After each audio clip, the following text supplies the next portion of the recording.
আসসালামু আলাইকুম। সবাইকে শুভেচ্ছা জানিয়ে শুরু করছি একুশে টেলিভিশনের নিয়মিত আয়োজন শিশু কিশোরদের সংবাদ ভিত্তিক অনুষ্ঠান মুক্ত খবরে। স্বাগত জানাচ্ছি আমি নুসরাত জাহান অর্ষা। মুক্ত খবর বাংলাদেশের শিশু কিশোরদের একমাত্র সংবাদ ভিত্তিক সাপ্তাহিক অনুষ্ঠান।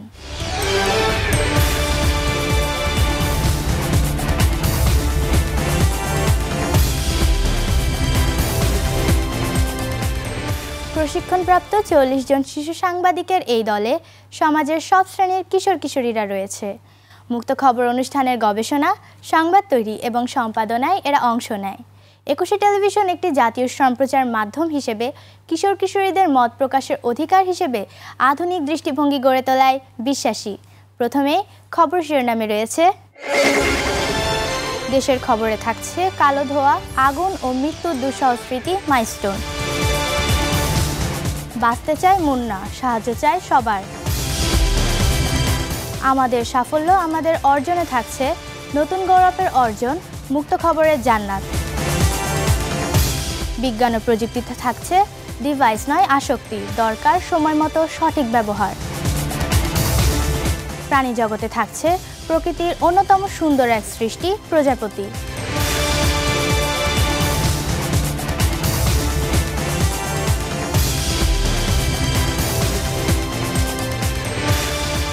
এবার বিস্তারিত। রাজধানীর উত্তরায় মাইলস্টোন স্কুল অ্যান্ড কলেজের ওপর গত ২১শে জুলাই সোমবার বাংলাদেশ বিমান বাহিনীর একটি প্রশিক্ষণ বিমান বিধ্বস্ত হয়ে এক ভয়াবহ দুর্ঘটনা ঘটেছে। বাংলাদেশের সশস্ত্র বাহিনীর জনসংযোগ বিভাগ আইএসপিআর এর তরফে জানানো হয়েছে, সোমবার দুপুর ১টা ৬ বিমানটি আকাশে উড়েছিল। ১২ মিনিটের মাথায় সেটি বিধ্বস্ত হয় মাইলস্টোন স্কুলের ২তলা ভবনের ওপর। ঝরে পড়ে অসংখ্য নিষ্পাপ প্রাণ। বিস্তারিত রিপোর্ট করছেন জামিনী আক্তার ঝুমুর।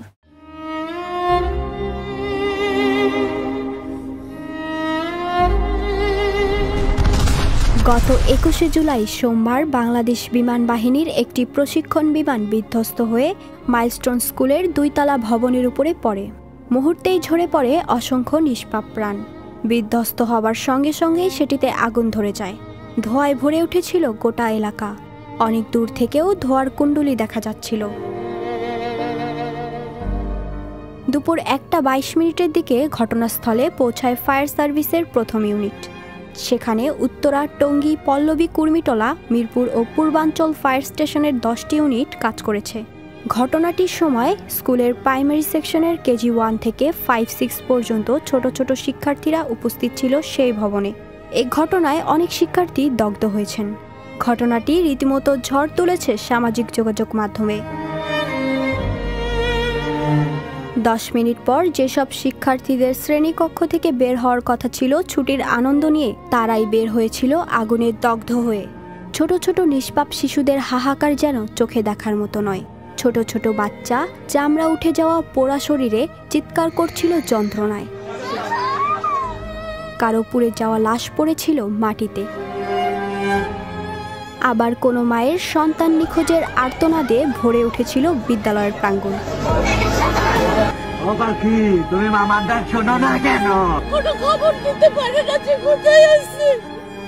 শত শত মানুষ ভিড় জমিয়েছিল বিদ্যালয়ের সামনে। কেউ ছবি তুলছে, ভিডিও করছে, কিন্তু যেসব বাচ্চাদের সাহায্যের দরকার ছিল তাদের সাহায্য করার মতো বিবেকটুকুও ছিল না সেসব মানুষদের।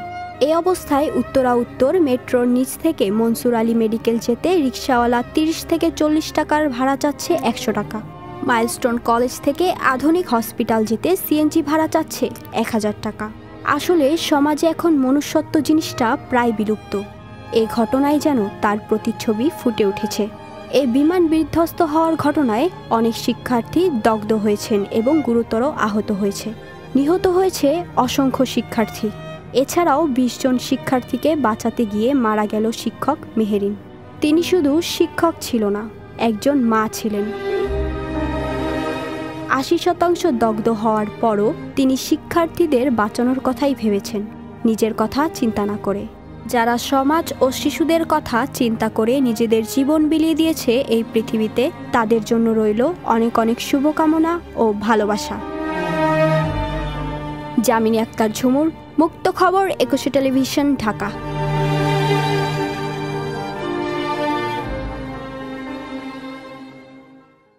গত 17 জুন 2025 তারিখে বাসের ধাক্কায় বরিশালের রূপাতলী দপদপিয়া ব্রিজের ওপরে মারাত্মকভাবে আহত হয় 10ম শ্রেণীর শিক্ষার্থী মাইনুল ইসলাম মুন্না। ছেলেটির এই অবস্থায় তার মা মেহেরুন বেগম দিশেহারা হয়ে হাসপাতালের এদিক ওদিক ছুটছেন। ডাক্তার বলেছেন উন্নত চিকিৎসা না করতে পারলে তার ডান পা কেটে ফেলতে হবে। বিস্তারিত রিপোর্ট করছেন আকসার আক্তার অথই। রাজধানী ঢাকায় যারা বসবাস করেন তারা সবাই যার যার কর্ম নিয়ে ব্যস্ত। তবে মাহিরুন বেগম তার একমাত্র ছেলেকে সুস্থ করার জন্য ঘুরছেন শহরের বিভিন্ন বিত্তবানদের কাছে। ছেলে মাইনুল ইসলাম মুন্না গত 17 জুন 2025 তারিখে বরিশালের রূপাতলী দপদপিয়া ব্রিজের উপর মর্মান্তিক এক দুর্ঘটনায় আহত হন। পৃথিবীতে মায়ের অবদান অনেক, আমরা সকলেই জানি। মা তার সর্বস্ব দিয়ে হলেও তার সন্তানকে বাঁচাতে চান। নিজের খাবার দিয়ে সন্তানের আহার মেটানোর চেষ্টা করেন। তবে সন্তান যদি হাসপাতালের বেডে থাকে তাহলে কি মায়ের মুখে খাবার ওঠে?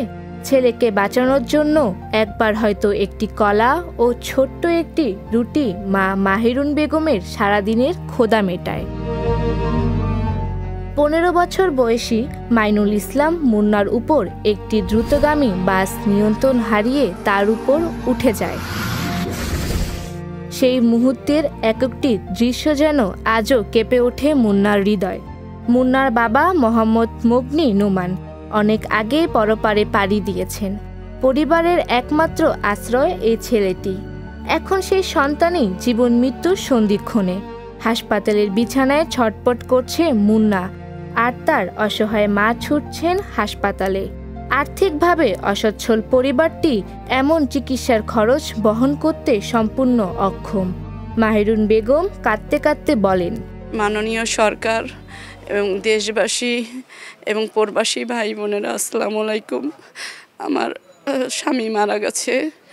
আমার এই একজনই ছেলে 2025 সালে SSC পরীক্ষার্থী ছিল, সায়েন্স মানে বিজ্ঞান বিভাগে। ও 3.50 পেয়েছে। আমার স্বামীও মারা গেছে। আমার একটা মেয়েও বিবাহ দেই নাই, ওর বড় মেয়ে। আর আমার এই ছেলের আপনারা যা পারবেন সাহায্য করবেন। ওর চিকিৎসার অনেক ব্যয়বহুল। আমার ছেলের উন্নত চিকিৎসা করলে বলছে যে ওর পাওটা ভালো হয়ে যাবে এবং ও আগের মতনই সুস্থ হয়ে হাঁটতে পারবে। আর চিকিৎসা না করতে পারলে ওর পাওটা কেটে ফেলতে হবে। মুন্নার ডান পায়ে মারাত্মক সংক্রমণ দেখা দিয়েছে। পচন এতটাই ছড়িয়ে পড়েছে যে উন্নত চিকিৎসা ছাড়া পা বাঁচানো সম্ভব নয়। দেরি হলে পা কেটে ফেলতে হবে, জানালেন চিকিৎসক। তার এখন যে বর্তমানে যে ওপেন, যেহেতু এই অ্যাক্সিডেন্টটা হয়ে খুলে গেছে, জায়গাটা ওপেন হয়ে গেছে, ইনফেকশনের ব্যাপারটা আসলে অনেক হয়ে গেছে। ইনফেকশনটা আমরা ফার্স্টে আসলে কাভারেজ করতে চাচ্ছি। হাই অ্যান্টিডোজ অ্যান্টিবায়োটিক দিয়ে আমরা সেটাকে একটু কমিয়ে এনে দেন পরবর্তীতে আমরা এটাকে আরও মানে চিকিৎসা করার চেষ্টা করছি। তো এখন আপাতত ওর কয়েকটা ধাপে চিকিৎসা চলমান। আমরা ড্রেসিং করছি, ওটার চামড়া নিয়ে আমরা একবার কিন্তু ফ্ল্যাপ করার চেষ্টা করেছি। আসলে ওনটা এত বড়, হিলিং প্রসেসটা আসলে অনেক লং, আর এটা সময়ও লাগবে, বেশ সময় লাগবে, এবং অর্থ মানে যেটা ফিনান্সিয়াল বলেন, সাপোর্ট বলেন, সেটাও লাগবে। আমি যতটুকু জানি আমাদের হাসপাতাল থেকে সর্বোচ্চ চেষ্টা করা হচ্ছে যাতে যতটুকু প্রয়োজন, মানে যতটুকু আমাদের ন্যূনতম খরচ সেই অনুযায়ী তাকে সাহায্য করার। আমাদের পক্ষতে সবটুকু সম্ভব হচ্ছে না। সবাই এগিয়ে আসলে আমি মনে করি এই ছোট একটা ছেলে এই বয়সে এরকম অচল হয়ে যাওয়া, বিকল হয়ে যাওয়া আমরা কেউ চাই না। সবাই যদি আমরা আর্থসামাজিকভাবে চেষ্টা করি, অবশ্যই ইনশাল্লাহ সে সুস্থ স্বাভাবিক জীবন ফিরে পেতে পারবে। হাসপাতালের বিছানায় শুয়ে থাকা মাইনুল চোখের জল নিয়ে শুধু একটা কথাই বলেছেন, আমি আবার উঠে দাঁড়াতে চাই, আমি পড়ালেখা করতে চাই। আমার ফ্যামিলি, আমি একজনে, আমার ফ্যামিলির দায়িত্ব আমার নিজে নিতে হবে এবং পড়ালেখা আমি করতে চাই। আপনাদের সাহায্যের মাধ্যমে আমি সুস্থ স্বাভাবিকভাবে জীবনযাপনে ফিরে যেতে চাই। আঘাতে জর্জরিত শরীর, ডান পায়ে পচন, অথচ মন ভেঙে যায়নি তার। ভবিষ্যতের স্বপ্ন আজও জ্বলছে বুকের গভীরে। মাইনুল চায় নিজেকে গড়ে তুলতে, পরিবারকে কিছু দিতে, সমাজে নিজের জায়গা করে নিতে। আপনাদের সাহায্য ও সহানুভূতি আজ বাঁচাতে পারে একটি পা, একটি জীবন, একটি স্বপ্নকে। সাহায্য পাঠানোর ঠিকানা: মাহিরুন বেগম, সোনালী ব্যাংক পিএলসি, ব্যাংক অ্যাকাউন্ট নং 0304110258731, বরিশাল কর্পোরেট শাখা, বরিশাল। মা মাহিরুন বেগমের মোবাইল 017288722266। মুক্ত খবর মোবাইল 019586644544। বিকাশ 015383969121। নগদ 017288722266। আকসার আক্তার অথই, মুক্ত খবর, 21 টেলিভিশন, ঢাকা। বন্ধুরা, এবার নিচ্ছে একটি বিরতি। বিরতির পর মুক্ত খবরে আরও যা থাকছে। আমাদের সাফল্য আমাদের অর্জনে থাকছে নতুন গৌরবের অর্জন মুক্ত খবরে জান্নাত। বিজ্ঞান ও প্রযুক্তিতে থাকছে ডিভাইস নয় আসক্তি, দরকার সময় মতো সঠিক ব্যবহার।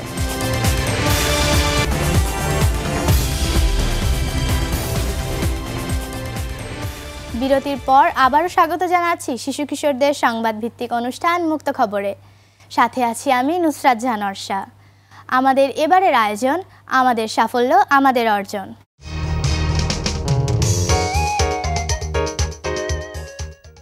৭১ মিডিয়া ভিশনের ১৮তম প্রতিষ্ঠা বার্ষিকী উপলক্ষে মিডিয়া আইকনিক অ্যাওয়ার্ড ২০২৫ প্রদান ও মনোজ্ঞ সাংস্কৃতিক অনুষ্ঠানের আয়োজন করা হয়।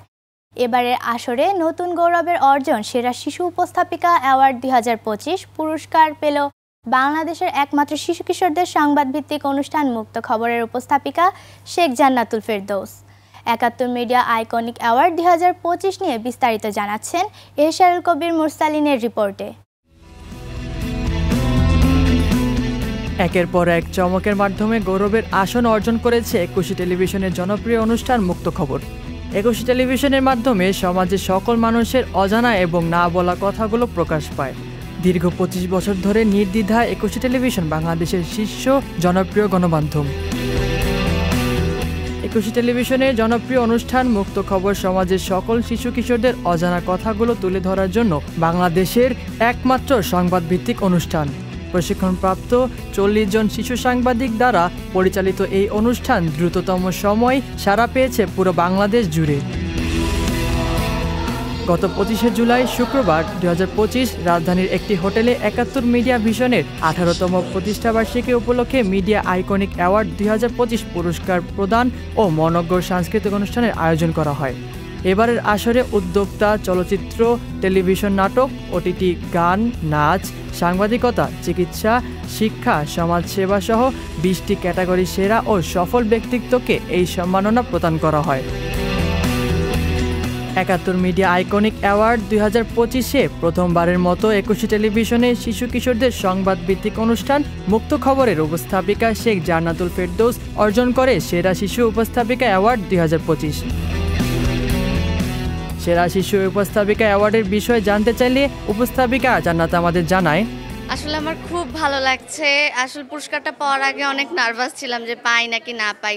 তারপরও রনি ভাইয়া বলেছে যে তুমি না পেলেও আমরা খুশি, পেলেও আমরা খুশি। তো রনি ভাই বলে যে কখনো কোনো কিছু নিয়ে মন খারাপ করবে না, তুমি সামনের দিকে এগিয়ে যাবে, এবং মা বাবার সহায়তা সবসময় আমার সাথে আছে। তো সব মিলে আমি অনেক খুশি আজকে। শুধু তাই নয়, এত বড় অর্জনের পেছনে শিক্ষকের বিশেষ ভূমিকার কথা জানালো জান্নাতের মা। এই পদবিটা আমার মেয়েকে জুড়ে দিয়েছে ২১ টেলিভিশনের মুক্ত খবর। এই জন্য মুক্ত খবরের টিমের প্রত্যেকটা সদস্যের কাছে আমি কৃতজ্ঞ। বিশেষ করে মুক্ত খবরের প্রডিউসার রবিউল ইসলাম রনি ভাইয়া, উনি অক্লান্ত পরিশ্রম করে বাচ্চাদেরকে তৈরি করেছেন। আমি মনে করি এটা শুধু আমার জান্নাতের অর্জন নয়, এটা প্রত্যেকটা বাচ্চার অর্জন। প্রতিটি শিশুর প্রারম্ভিক বিকাশের ক্ষেত্রে মা বাবার মতো একজন শিক্ষকের ভূমিকা অনেক জরুরি বলে মনে করেন মুক্ত খবরের প্রযোজক জনাব রবিউল ইসলাম রনি। তিনি মুক্ত খবরকে জানায়, বাংলাদেশের সবচেয়ে বড় প্ল্যাটফর্ম হচ্ছে 21শে টেলিভিশনের মুক্ত খবর। আমরা যদি চিন্তা করি বিটিভির পরে যদি নতুন কুড়ির পরে যদি কোনো বড় প্ল্যাটফর্ম থাকে সেটা হচ্ছে মুক্ত খবর 21শে টেলিভিশন। তো বিষয়টা হচ্ছে যে আমাদের জান্নাত আজকে যে অ্যাওয়ার্ডটি পেয়েছে আমরা অনেক গর্বিত। তার কারণ হচ্ছে ক্লাস 6-এ পড়ুয়া একটা মেয়ে এরকম একটি অ্যাওয়ার্ড পাবে, এটা অবশ্যই আমাদের জন্য একটি অনেক বড় একটি প্রাপ্তি। কারণ এই অ্যাওয়ার্ড পেয়ে শুধু ওর জন্য না, এটি আমাদের মুক্ত খবরের গর্ব। তো আমি একটি কথা বলতে চাই, যারা মুক্ত খবরে আছে এবং যারা অন্যান্য প্ল্যাটফর্মে কাজ করে, আমার মনে হয় খুব মনোযোগ দিয়ে কাজটা করা উচিত। উক্ত অনুষ্ঠানে উপস্থিত ছিলেন সৈয়দ মারগুব মোর্শেদ, সাবেক মন্ত্রী, টেলিযোগাযোগ মন্ত্রণালয়। এশারুল কবির মুরসালিন, মুক্ত খবর, 21শে টেলিভিশন, ঢাকা।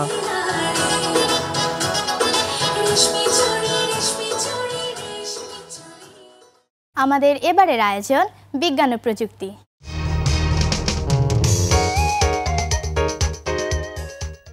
বর্তমানে শিশুদের জীবনে স্মার্টফোন, ট্যাব বা ল্যাপটপের ব্যবহার বেড়েই চলেছে। পড়াশোনার পাশাপাশি বিনোদন, খেলা কিংবা সময় কাটানোর মাধ্যম হিসেবেও প্রযুক্তি হয়ে উঠেছে শিশুদের নিত্যসঙ্গী।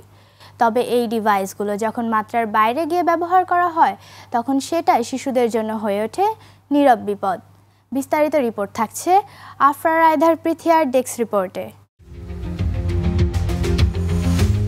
বিশেষজ্ঞরা বলছেন দিনে 1 থেকে 2 ঘন্টার বেশি স্ক্রিন টাইম শিশুদের চোখের সমস্যা, ঘুমের ব্যাঘাত, মনোযোগের অভাব ও আচরণগত পরিবর্তনের কারণ হতে পারে।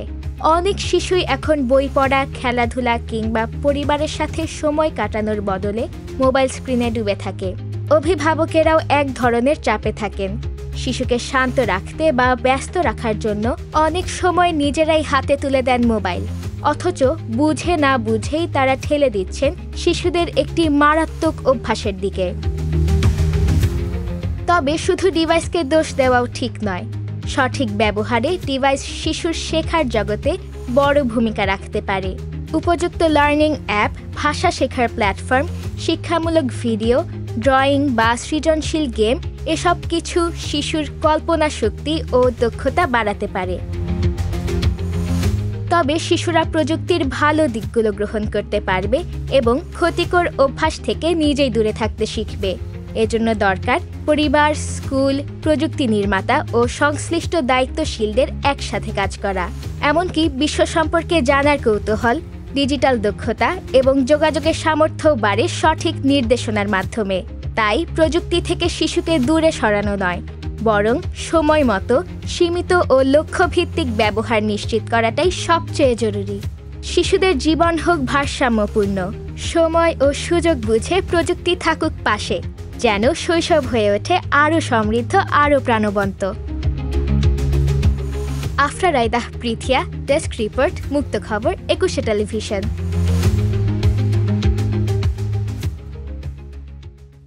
বন্ধুরা, আবারও নিতে হচ্ছে একটি বিরতি। তবে বিরতির পর মুক্ত খবর অনুষ্ঠানে আরও যা থাকছে। প্রাণী জগতে থাকছে প্রকৃতির অন্যতম সুন্দর এক সৃষ্টি প্রজাপতি।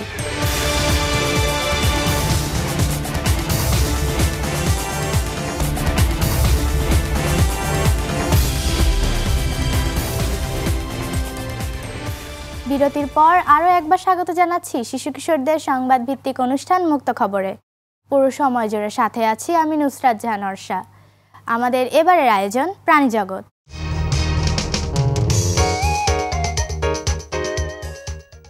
কীটপতঙ্গের মধ্যে সবচেয়ে আকর্ষণীয় প্রাণী হচ্ছে প্রজাপতি। এদের শরীর উজ্জ্বল রঙের এবং এরা দেখতে অত্যন্ত আকর্ষণীয়।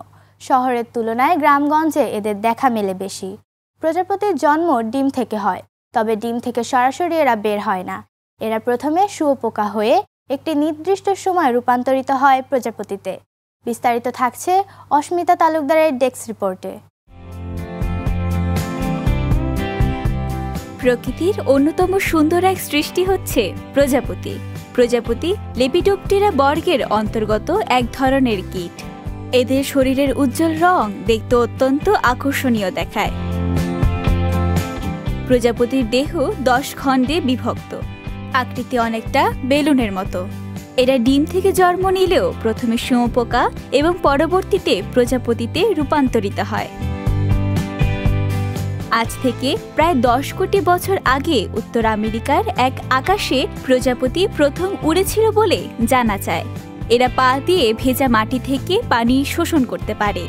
প্রজাপতিরা সাধারণত তাদের লম্বা নল, অদৃশ্য জিহ্বা যা প্রোবোসিস নামে পরিচিত, যেটি ব্যবহার করে ফুল থেকে অমৃত পান করে খাদ্য গ্রহণ করে।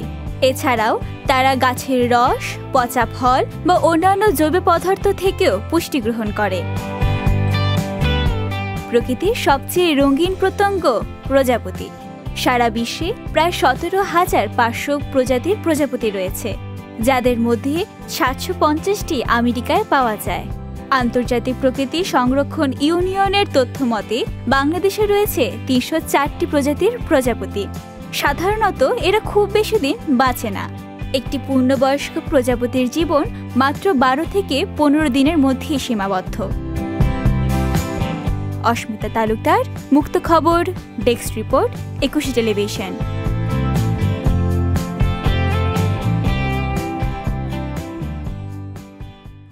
শিশু কিশোরদের সংবাদ ভিত্তিক অনুষ্ঠান মুক্ত খবর কেমন লাগলো? তোমাদের যে কোনো মতামত, পরামর্শ এবং শিশুদের যে কোনো বিষয়ে তথ্য প্রতিবেদন পাঠাতে পারো এই ঠিকানায়। প্রযোজক মুক্ত খবর, 21 television limited, Jahangir tower, 10 Kazi Nazrul Islam Avenue, Karwan বাজার, ঢাকা 1215, ফোন 0255014316 থেকে 25 পর্যন্ত, মোবাইল 019586644544, ইমেইল muktokhabor@21tv.com অথবা muktokhabor2025@gmail.com। আমরা থাকব তোমাদের মতামতের অপেক্ষায়। আমরা অনুষ্ঠানের শেষ প্রান্তে চলে এসেছি। প্রতি পর্বে আমরা হাজির তোমাদের কাছে। সবাইকে আগামী পর্ব দেখার আমন্ত্রণ জানিয়ে শেষ করছি আমাদের মুক্ত খবর। ততক্ষণ ভালো থেকো, সুস্থ থেকো এবং চোখ রেখো 21 টেলিভিশনের পর্দায়।